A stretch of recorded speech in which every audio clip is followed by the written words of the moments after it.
Hello दोस्तों, मैं उनका साक्या अरेंद कोचिंग सेंटर मॉरियस क्लास में आपका स्वागत है। आप लोग यूट्यूब पर मैथमेटिक्स रीजनिंग और हिंदी, ये आपका हिंदी का अगला सेट है। ठीक है, 15वां सेट संभवतः होगा, 14 से 15 सेट हो चुके हैं, तो आप इनको देखिएगा। और सब में लगभग 30-35 किसी में 40 क्वेश्चन भी हैं, तो आप इनको देखिएगा। सभी क्वेश्चन अच्छे हैं, तो आपके लिए इंपॉर्टेंट रहने वाले हैं। तो अगला क्वेश्चन आपका चैप्टर से शुरुआत करते हैं हम लोग। इसके बाद आपके जो सेट बनाएंगे हम लोग 15 के बाद में, वो सभी 40-40 के होंगे, 40 क्वेश्चन होंगे। उसमें सब इंपॉर्टेंट क्वेश्चन रहेंगे, आपको देखना होगा। ठीक है भाई, लाइक फिर तो बनता ही है। तिरस्कार में संधि विच्छेद, धनकार होता है, विसर्ग संधि होती है, इसको ध्यान रखिए आप लोग। ठीक है, कौन संधि होती है? विसर्ग।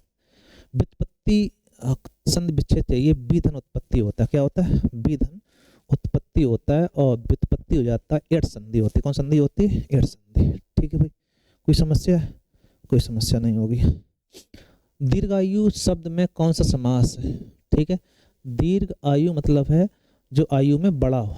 ठीक है, तो दीर्घ आयु मतलब दीर्घ आयु में बड़ा।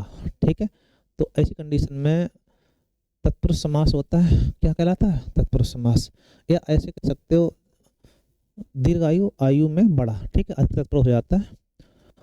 55 5 है मुख्य जिनके, अर्थात बहुब्रीहि समास हो जाएगा। ठीक है, अर्थात आप कहेंगे हनुमान जी। कोई दिक्कत? कोई दिक्कत नहीं। ऐश्वर्य शब्द का पर्यायवाची पूछा गया। ऐश्वर्य मीन्स होता है जिसके पास खूब वैभव। वैभव ऐश्वर्य एक ही बात।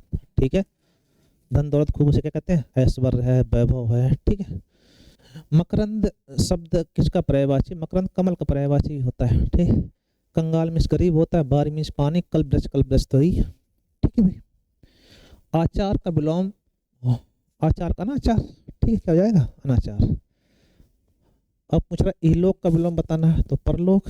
ठीक है, इहलोक का विलोम क्या हो जाएगा? परलोक। भूगोल का क्या होता है? खगोल। क्या होता है? खगोल।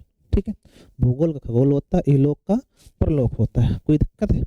हम सुनते कोई दिक्कत नहीं होनी चाहिए। जिसकी भुजाएं घुटनों तक लंबी, उसे कहते हैं अजान बाहु। बहुत सिंपल सा क्वेश्चन है, कई बार आता है, ये इंपॉर्टेंट ज्यादा है। अग्रहेय। ठीक है, घड़ी बनाइए, गा पे एक ही मात्रा, रा उड़ा हुआ है। ठीक, इसका शाब्दिक अर्थ क्या होता है?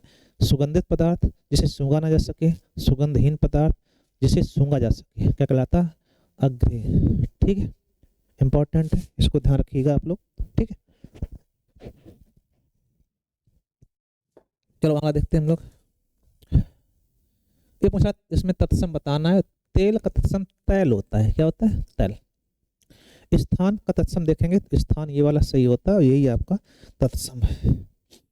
निपुण शब्द में उपवर्ग निधनपुड़ होता है। निधनपुड़ विसर्ग के साथ हो, नहीं है तो डायरेक्टली आप कह सकते हो निपुण। निश्वास में निधन श्वास, तो विसर्ग जो होती है वो सासल्यम का रूप होती है, तो इसमें आपका निधन श्वास रहा, निश्वास। ठीक है, ऑप्शन सी हो जाए।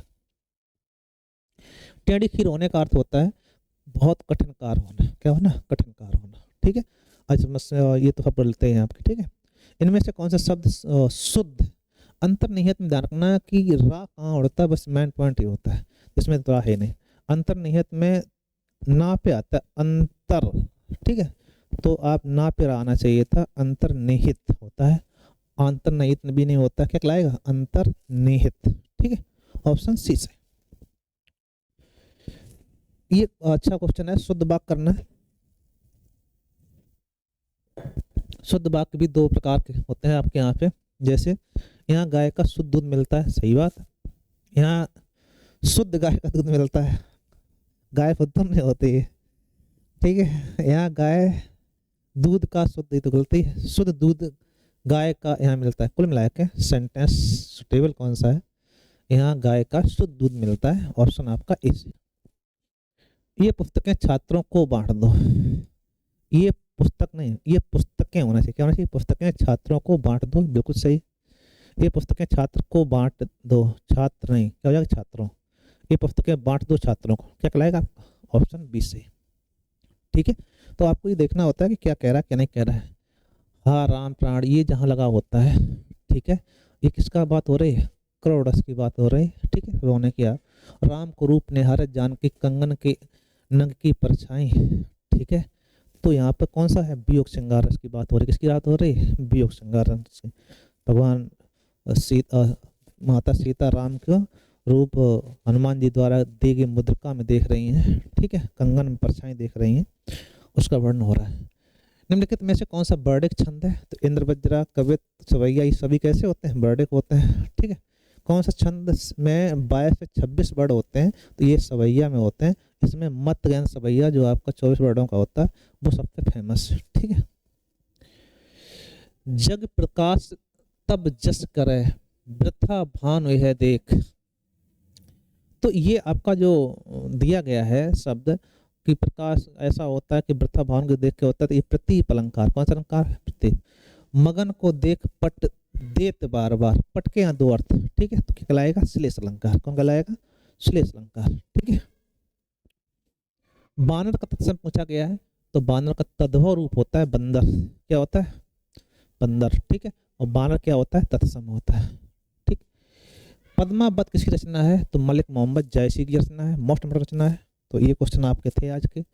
सप्त सही में समास पूछा गया है, तो सप्त सही में कौन समास होता है आपका, तो पहला पद संख्यावाची कौन हो जाएगा आपका, द्विगु समास, ठीक है। साथ घोटक पर्यायवाची किसका है, घोटक का तद्भव रूप क्या हो जाएगा, घोड़ा, घोटक क्या है, तत्सम हो जाता है, ठीक। अंत भला तो सब भला, कहावत का सामान्य अर्थ क्या है, जिसका अंत उत्तम हो वह कार उत्तम, मृत्यु से बाधा खत्म हो जाती, अंतिम आदमी ही भला होता है, अंत में आने पर फायदा होता है, क्या हो जाएगा, जिसका अंत उत्तम होता है वो कार उत्तम माना जाता है, ठीक है। ये क्वेश्चन आपके थे, सभी क्वेश्चन अच्छे थे, ठीक है। आप उसको देखिएगा, लेक्चर करिएगा, ठीक है। तो हम समझते हैं आपको चीज़ें समझ में आ रही होंगी, ठीक है। थैंक यू, कम समय का है।